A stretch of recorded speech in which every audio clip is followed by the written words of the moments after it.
कांग्रेस विधायक संजय शुक्ला ने कहा कि पैडमी की गौशाला में गायों की मौत राज्य सरकार की नाकामी का प्रतीक है। उन्होंने कहा कि इस मामले में दोषी व्यक्तियों को बचाने की भी कोशिश चल रही है। इस गौशाला का संचालन करने वाली प्रबंध समिति के ट्रस्टियों पर मुकदमा दर्ज किया जाना चाहिए। विधायक शुक्ला ने जीवदया मंडल के द्वारा पैडमी में संचालित की जा रही गौशाला में गायों की मौत के मामले में सवाल उठाया है। उन्होंने कहा कि भोपाल में भाजपा से जुड़े लोगों के द्वारा संचालित की जा रही गौशाला में सैकड़ों गायों की मौत होने के बाद पूरे प्रदेश में सरकार की ओर से सजगता दिखाने की कोशिश की गई थी। ये सजगता केवल दिखावे की थी। दरअसल भाजपा और उसके नेताओं को गाय की याद वोट के लिए आती है। उसके अलावा भी गायों पर कोई ध्यान नहीं देते हैं। यही कारण है कि प्रदेश की कई गौशालाओं में व्यवस्थाओं के अभाव के चलते हुए गायों की मौत हो रही है। इंदौर जिले के खुडेल थाना क्षेत्र में आने वाले पैडमी में हुई गायों की मौत का मामला भी इसी तरह का मामला है। इस मामले में पुलिस के द्वारा एक सामान्य मुकदमा दर्ज कर लिए जाने और गौशाला के मैनेजर को गिरफ्तार कर लिए जाने से कर्तव्य की पूर्ति नहीं हो जाती है।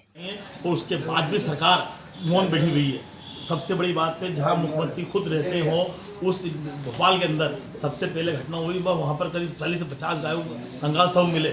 उसके बावजूद सरकार मौन बैठी हुई, चुप बैठी हुई है। उसके बाद इंदौर के अंदर देखिए आप, पैडमी में 21 गाँवों के शव मिले हैं। उसके अलावा उनके कंगाल मिले।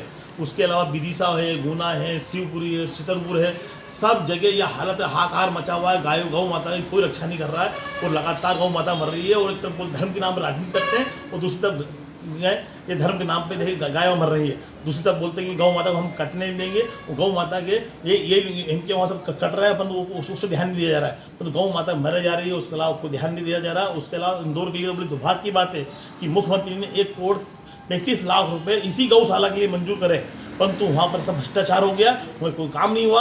और उसके बाद आप देखिए आज 21 गाय वहाँ मर गई हैं। उसके बाद भी प्रशासन मौन चुप बैठा हुआ। मैं मुख्यमंत्री बोलूँगा माफ़ी मांगे, इंदौर से धर्म की जनता पे माफ़ी मांगेंगे। एक तरफ आप बोल रहे हैं कि धर्म के नाम पर राजनीति करते हैं और धर्म के नाम पर ये गौ माता का इलाज नहीं करा रहे हैं। और हमारे मुख्यमंत्री आदरणीय कमलनाथ जी ने मुख्यमंत्री सबसे पहले गाँव के अंदर गौशाला बनाने की व्यवस्था करी थी। उन गौशालाओं को सबको बंद कर दिया, इसलिए बंद कर दिया कि कमलनाथ जी ने वो गौशाला बनवाई, वो क्यों बनवा लेंगे, कैसे बनवा दी, परंतु वो भी धर्म का काम कर रहे थे। परंतु ये दोहरी नीति करते हैं। एक बार कांग्रेस सरकार ने बनवाई तो उन सबको बंद कर दिया और जो चालू है उसके अंदर चारा नहीं मिल रहा है और गौ माता मर रही है, उस पर कोई कार्रवाई नहीं हो रही है। मध्य प्रदेश मुख्यमंत्री मांग करूँगा कि माफ़ी मांगे प्रदेश जनता से, धर्म के नाम पर राजनीति करने वाले। और देखिए यहाँ नहीं, पूरे हिंदुस्तान के अंदर धर्म की राजनीति चल रही है। और इंदौर शहर में और ये भोपाल में, विदिशा में, शिवपुरी में गाय मर रही है, उसके बावजूद कोई बोलना तैयार नहीं। जनता देख रही है, जनता 2023 में जवाब देगी। आदरणीय कमलनाथ जी ने तो जो काम करने दिखाया, ये सरकार काम नहीं कर रही है। जैसे नोटों की सरकार है, वो नोटों के लिए काम कर रही है और आम जनता ध्यान ना दे रही है, ना गौ माता ध्यान दे रही है, ना धर्म के नाम को ध्यान दिया जा रहा है। यहाँ पर ना विकास किया जा रहा है, ये सिर्फ राजनीति कर रही है। यहाँ पर भारतीय जनता पार्टी के लोग सब अपने घर बैठे हुए हैं। उस सरकार के अंदर कांग्रेस के ही लोग काम कर रहे हैं। उनको मालूम है कि हमारा कार्यकर्ता नहीं, कुछ भी नहीं बचे,